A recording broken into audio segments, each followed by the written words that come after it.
앞에서 국정원의 전 홍장원 차장이 발언한 중에 제가 놀랄 만한 발언을 한 게, 자기도 군 생활을 했기 때문에 군인들이 유사시에 다시 명령을 내면 또 들어갈 수 있을 것이다, 이런 얘기를 해서, 군 생활을 얼마 했는지 모르겠습니다. 국정원 생활을 한 30년 했다고 그러는데, 군 생활은 제가 알기로는 유관장교 때 끝낸 걸로 알고 있습니다.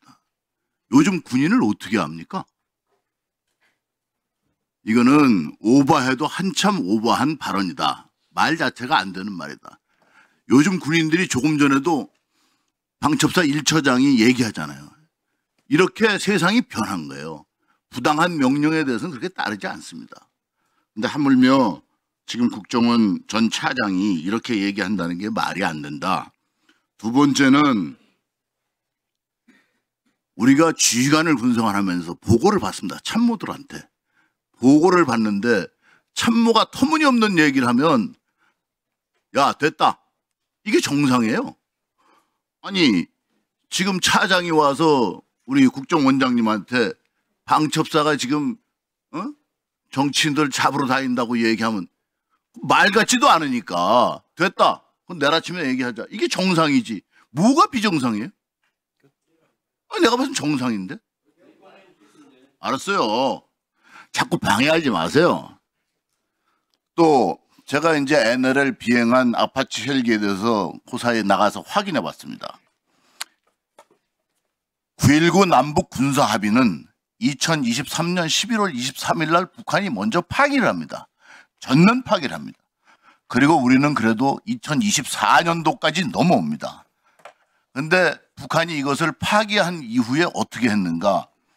서해의 NLL 선상에서 우리 함정 그리고 어선에 대해서 표적 획득 훈련을 합니다. 그러니까 북한 애들이 표적 조준을 하는 거죠. 드라이 사격 훈련을 해요. 계속 이렇게 드라이 사격 훈련을 하니까, 야, 우리가 가만히 있을 수 없잖아. 그래서 우리가 가장 그래도 헬파이어를 가지고 있는 아파치 헬기를 비행을 시켜야겠다. 이래서 비행 계획을 세워서 비행을 시킵니다. 근데 비행을 어떻게 시켰냐? 안보실장님, 네. 본래 우리가 함정들이 그 NLL 이남에 몇 킬로까지 항행을 하죠?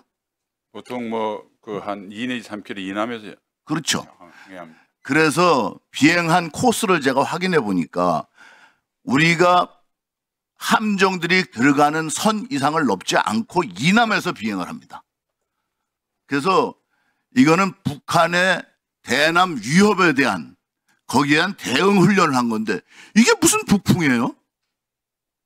이런 식으로 엮으니까 지금 민주당이 자꾸 스텝이 꼬이는 거예요.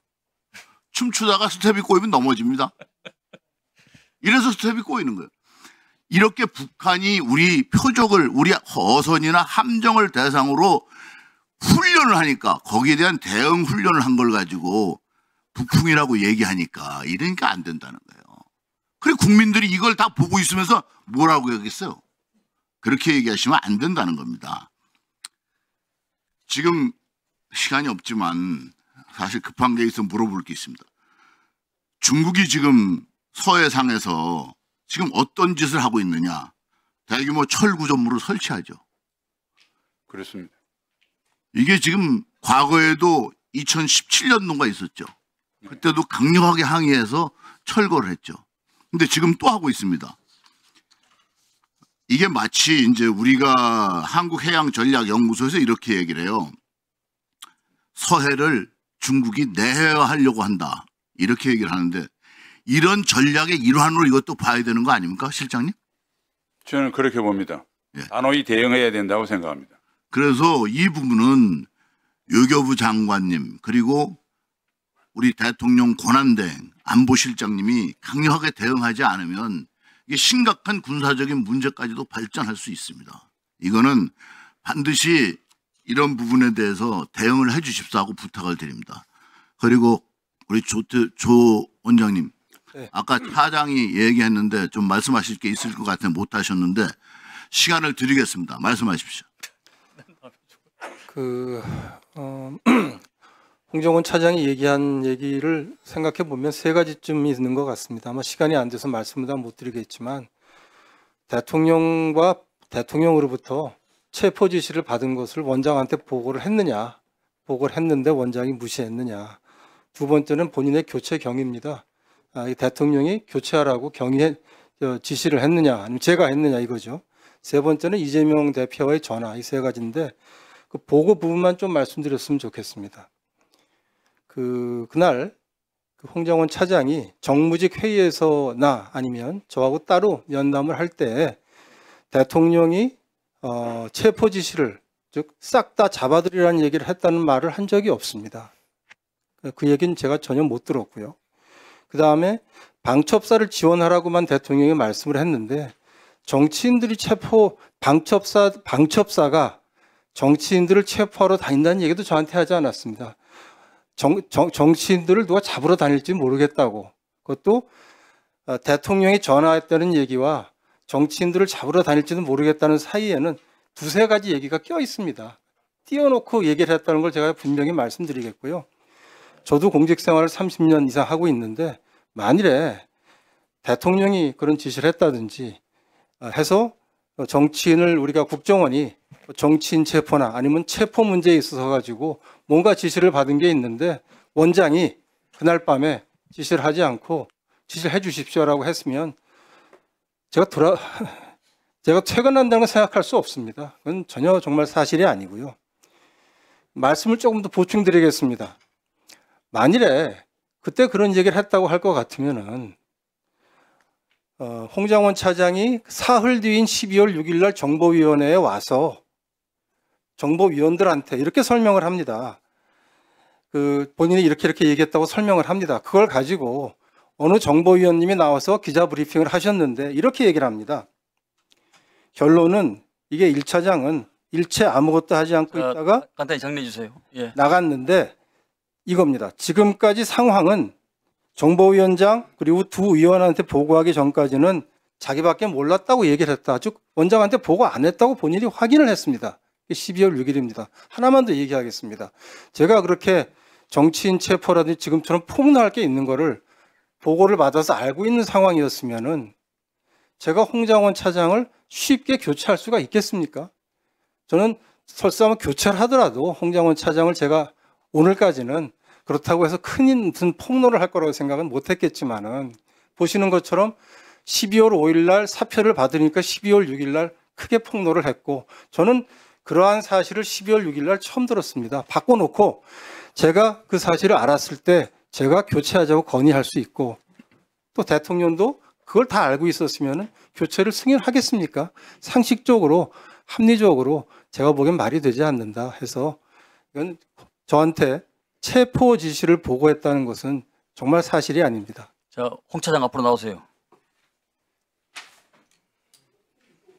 자, 홍 차장님 육사 41기가 맞습니까? 43기입니다. 43기입니까? 예.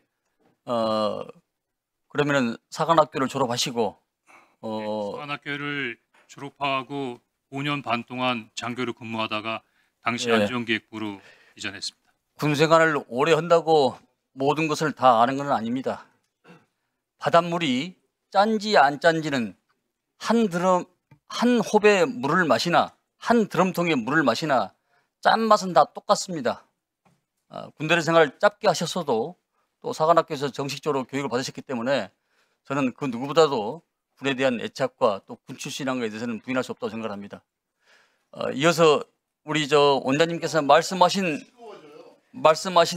거에 대해서 추가로 하실 말씀이 있으십니까?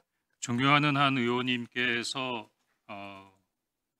상관에게 말 같지 않은 얘기를 해서 그만해라고 할 수 있다라고 말씀하셨습니다. 근데 그 말 같지 않은 얘기가 대통령 지시사항이었습니다. 네.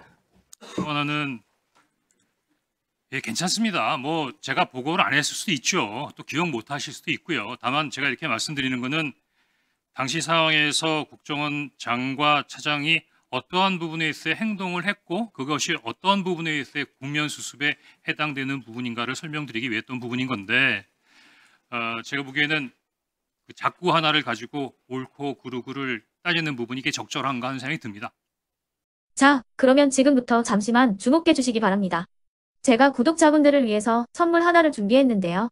제가 항상 여러분들께 드리는 말씀이 있습니다. 뉴스만 평소에 잘 챙겨보셔도 돈이 되고 돈을 벌 수 있다라고 말씀을 드렸는데요.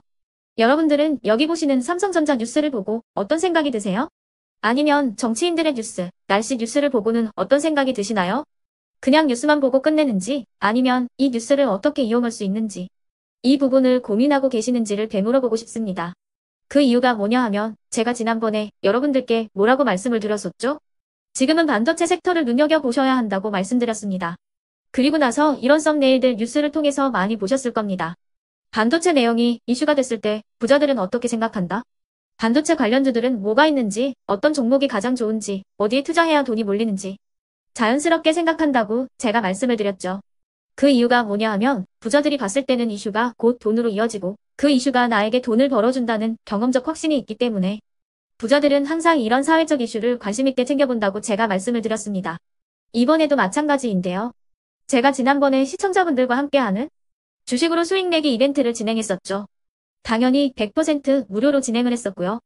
여기 보시면 아시겠지만 제가 지난번에도 구독이라고 보내주신 모든 시청자분들께 반도체 관련주 중에 가장 크게 급등할 딱 한 종목, 많은 종목도 아니라 한미반도체 한 종목을 여러분들께 추천드렸어요.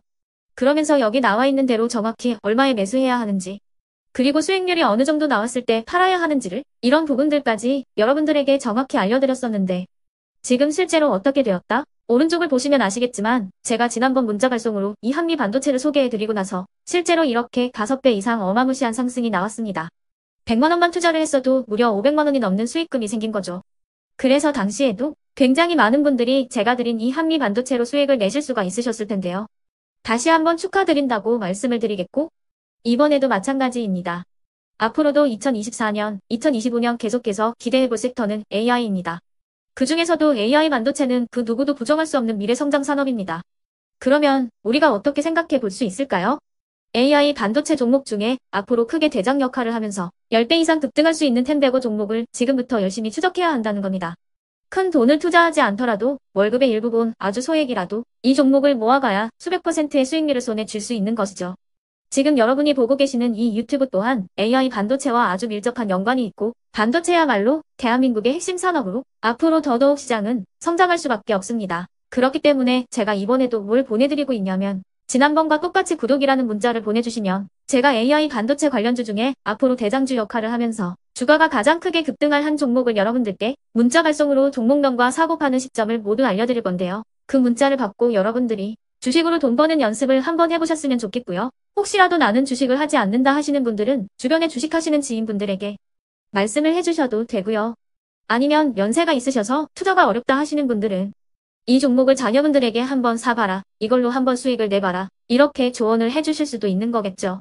그래서 지금 이 영상을 보시는 시청자분들 중에 나도 이번 종목이 좀 궁금하다 하시는 분들은요. 누구나 상관없이 그리고 어느 시간대나 상관없이 부담없이 010-2514-5930번으로 구독이라는 문자 보내주시면 제가 이번에도 똑같이 무료 추천 급등주 문자를 보내드리겠습니다. 이해되시겠죠? 제 번호 010-2514-5930번으로 구독이라는 문자 보내주시면 여러분들이 직접 이슈를 통해서 돈 버는 연습을 해보실 수가 있는 거고 제가 돈을 받는 것도 아니고 투자를 대신해 드리는 것도 아니기 때문에 부담 없이 신청해 주시면 되는 겁니다. 그리고 수익이 나면 저는 다른 것은 하나도 바라지 않습니다. 제 채널에 구독, 좋아요 한 번씩만 눌러주시라 이렇게 다시 한번 말씀을 드리겠습니다.